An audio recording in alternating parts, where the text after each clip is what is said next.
Police in Austria say the lone gunman who shot dead 10 people at a school in the city of Graz before killing himself left a farewell letter and a non-functioning pipe bomb at his home before carrying out the attack.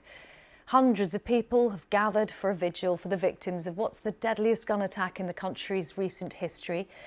It marked the start of 3 days of national mourning. The 21-year-old gunman was a former pupil at the school. He used 2 firearms, both of which were legally owned. Let's go over to our correspondent there in Graz, Bethany Bell. Bethany, just give us the latest from police. Well, the police are telling us they found a farewell letter at his home, as you said, but that letter didn't reveal, they said, any motivation for this attack. This man, a 21-year-old Austrian citizen who lived quite close to Graz, was a former student here at the school. Yesterday morning at around 10 o'clock, when classes were in full flow, he appeared at the school with two guns, a shotgun and a handgun that he legally owned, and opened fire before he then killed himself, we understand, in a school bathroom. Investigations are continuing, the police say, to try to get to the bottom of this terrible, terrible attack. And here at the school, people have been arriving. They've been laying flowers in front of the school gates. You can see behind me there's a sort of a barrier area for their privacy as they lay flowers there. People have put up banners, one saying "Graz stands together." This is a real moment of mourning and grief for the people in Graz and the whole country. How much information has been given at this stage about who the victims are? Very little.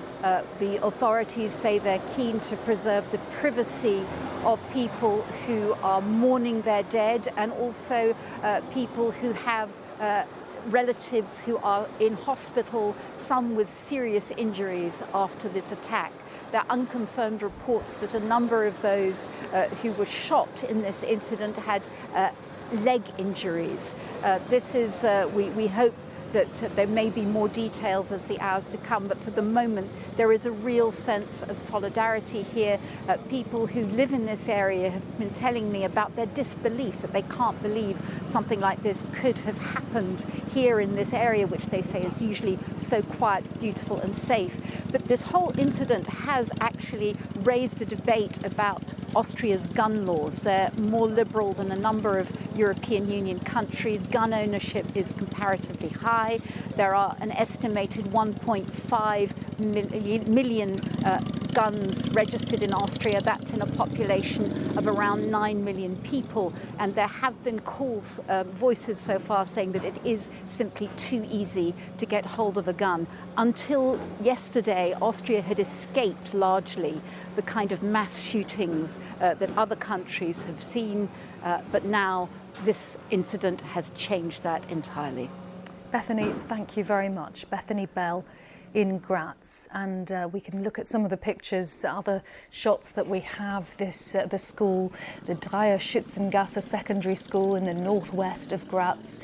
6 females, 3 males killed in the attack, and a 7th female died later in hospital during the day yesterday. You can see the screen that police have put up there in front of the school, and in other shots we've seen a steady stream of people coming to the school to pay their respects. And as Bethany was outlining, the absolute shock, not just there in Graz and the immediate vicinity of this terrible event, but across Austria, people finding it very hard to believe that something like this has happened. It is not something they are used to. But just to update you, that line from police, they say they found a farewell letter and a non-functional pipe bomb during the search of the suspect's home.